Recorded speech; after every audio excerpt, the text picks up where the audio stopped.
everyone, and welcome back again to my channel. My name is Gloria, and if this is your very first time here, thank you so much for joining us. In today's video, we're going to be talking about Canada's regions. Yes, I would like to tell you more about Canada as a whole, and what you need to know about the territories, the provinces, and a little bit of history about Canada. I'm sure that you are looking to come to Canada and this is something that will interest you. So sit back, relax, don't go anywhere. Tell a friend to tell a friend, and we'll be starting right now.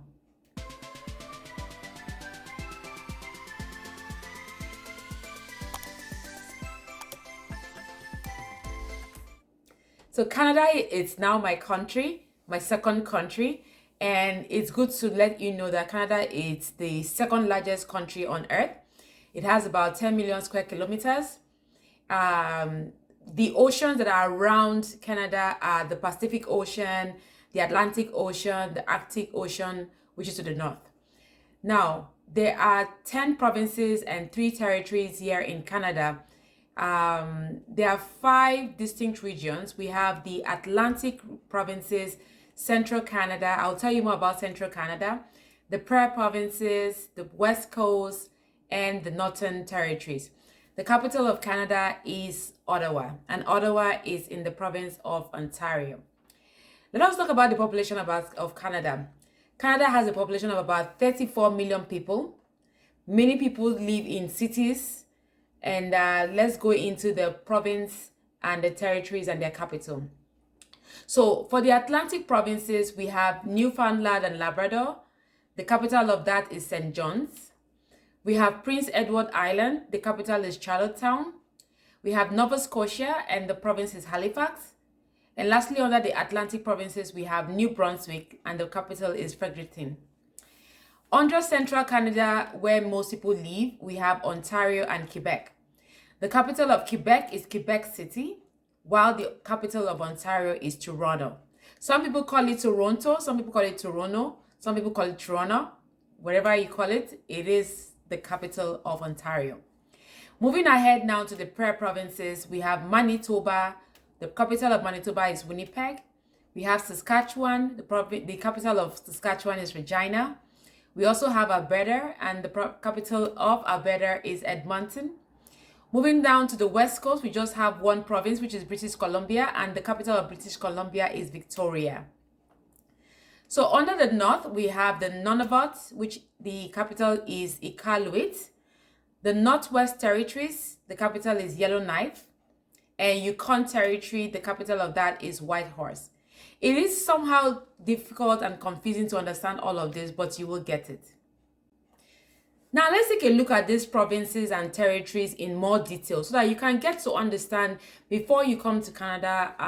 This is very important for you to know. And if you're looking to write your citizenship test, this is also important for you to know. So we're doing all this as a total package. And if you see me looking down, it's because I don't want to make a mistake. Remember, I am becoming Canadian. So Newfoundland and Labrador is the most easterly point in North America, and they have their own time zone, completely different from other provinces and territories.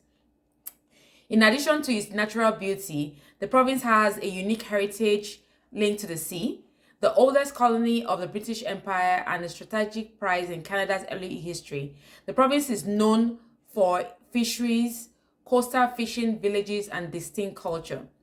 Today, offshore and oil and gas extraction contributes to a substantial part of their economy. Labrador, we are told, has immense hydroelectric resources. Moving on to Prince Edward Island, or the short form for that is PEI. PEI is the smallest province here in Canada. So if you're looking to come to Canada, please know that it is the smallest province here in Canada. It's known for beaches, the red soil, and agriculture, especially potatoes. Many of our potatoes are grown in PEI. PEI, we're told, is connected to the mainland, Canada, by one of the longest bridges in the world, which is the Confederation Bridge. Moving on to Nova Scotia, let's get to know about Nova Scotia a little bit. We're told that it's the most populous Atlantic province with a rich history as the gateway to Canada. It's known for shipping, fisheries, and shipbuilding. There's more to Nova Scotia. We're told that it's home to about 7,000 annual festivals, including the military tattoo in Halifax.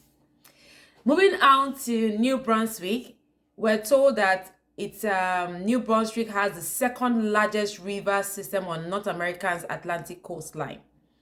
Forestry, agriculture, fisheries, mining, food processing, tourism are the principal industries in this area. St. John, we're told, is the largest city, port, and manufacturing center. Moncton, close to it, is the principal francophone center, and Fredericton, which is the historic capital. New Brunswick, this is important for you to know. New Brunswick is the only officially bilingual province in Canada. And we're told that about 1/3 of the population lives and works in French. Now let's move on to Central Canada. I did mention earlier on that Central Canada is made up of Ontario and Quebec. Some people call it Quebec, some people call it Quebec, some people call it Quebec. I don't know, however you pronounce it, it's Quebec. We're told that more than half the people of Canada live in cities and towns near the Great Lakes, and Ontario and Quebec produce more than 3/4 of all Canadian manufactured foods. There's a lot of manufacturing industries here in Ontario. Nearly 8 million people live in Quebec. Okay, and the province, they have a lot of freshwater supply, and it is Canada's largest producer of hydroelectricity. Quebecers, they really like industries such as pharmaceuticals and aeronautics. Montreal, we're told, is the second largest city and the second largest mainly French-speaking city in the world after Paris. Some people call it Paris, some people call it Paris, but yes, it is the second after Paris. Moving down to Ontario, we're told that more than 12 million people make up 1/3 of Canadians as a whole. They live in Ontario. It's largely and culturally diverse. They are known for natural resources and strategic location to places that make it more important for people to come. It's the country's main financial center. Many people were told they work in the service or manufacturing industries. Remember, I told you that Ontario is known for a lot of manufacturing industries. It produces a large percentage of Canada's exports. Niagara region is known for vineyards. If you're looking for wines and all of that, wineries, you'll get a lot of that in the Niagara region. Ontario farmers were told they raise beef, dairy, poultry, and vegetable and grain crops. Ontario also has the largest French-speaking population outside of Quebec. Remember, I told you that Quebec, we have a lot of people who are French oriented in that area. Ontario has the largest French-speaking population outside of that province. And there are 5 Great Lakes that you need to know, which are located between Ontario and the US. We have Lake Ontario, Lake Erie, Lake Huron, Lake Michigan, which is in the USA, and the last one is Lake Superior, which is the largest freshwater lake in the world. Now, Manitoba, we're told that their economy is based solely on agriculture, mining, and hydroelectric power generation. The most populous city in Manitoba is Winnipeg. A lot of people move to Winnipeg because that's the main city. It's known for Francophone, Canada's largest Francophone community. We have about 45,000 of them. And Manitoba is also an important center of Ukrainian culture. They have at least 14% Ukrainian origins, and the largest Aboriginal population of any province at about 15%. We're also going down to Saskatchewan. Saskatchewan is also known as the bread basket of the world and the wheat province. They have about 40% of land in Canada, and they produce grains and oilseeds. One important thing you need to know about Saskatchewan, the capital city of Saskatchewan, which is Regina, I mentioned earlier on, is home to the Royal Canadian Mounted Police, and Saskatoon is the largest city there in Saskatchewan. Moving down to Alberta, this is interesting for many of you who are looking to come to Alberta. This is for you. Alberta is the most populous prairie province. They are known for the Rocky Mountains, where both named after Princess Louise Caroline Alberta, which is the fourth daughter of Queen Victoria. Alberta has 5 national parks, including the Banff National Park, which was established in 1885. Where was I? Alberta is the largest producer of oil and gas, and oil sands in the north are being developed as a major energy source.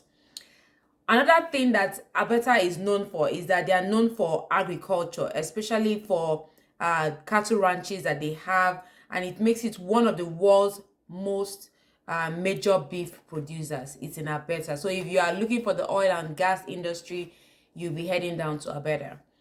Now, moving down to British Columbia, they have a population of about 4 million people. About half of the goods produced in BC include things like lumber, pulp, and paper products. The province's largest Asian communities have made Chinese and Punjabi the most spoken languages in British Columbia. The capital, like I mentioned before, is Victoria. It is a tourist center. A lot of people always go there to go and unwind. And it's also warm. It's one of the warmest places to stay in compared to other provinces. Yukon is another place here in Canada, and we're told that as part of their economy, mining is a very significant part of it. And the Northwest Territories, we're looking at Nunavut. Nunavut, in its own word, it means our land, is in the Inuktitut language here in Canada.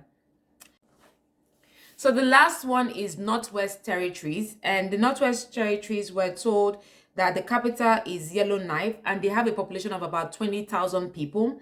It is also called the Diamond Capital of North America, and more than half the population is made up of Aboriginals. So Aboriginals include the Deans, the Inuit, and the Métis. The second longest river in North America is the Mackenzie River, and it has it ranges about 4,200 kilometers. And this is interesting fact about the Northwestern Territories. So if there's any question you need to ask me about these provinces and territories, remember, I am still Canadian, so we learn every day, and I got this from the Discover Canada. This is the book that you need to read for your exam in order for you to become a Canadian citizen. Thank you so much for watching. I know I was looking down on my notes most of the time. Yes, because I don't want to say something that I am not sure of. But thank you so much for giving me your patience, and thank you for watching my video. If you like this video, please don't forget to give this video a thumbs up. Even if you didn't like the video, please still give it a thumbs up. Thanks for the effort. Thanking me for the effort made in making this video. And if you want me to make another video for you on something different about Canada, let me know in the comment section. Until I see you in my very next video, don't forget to subscribe to this channel, and I'll see you. Bye.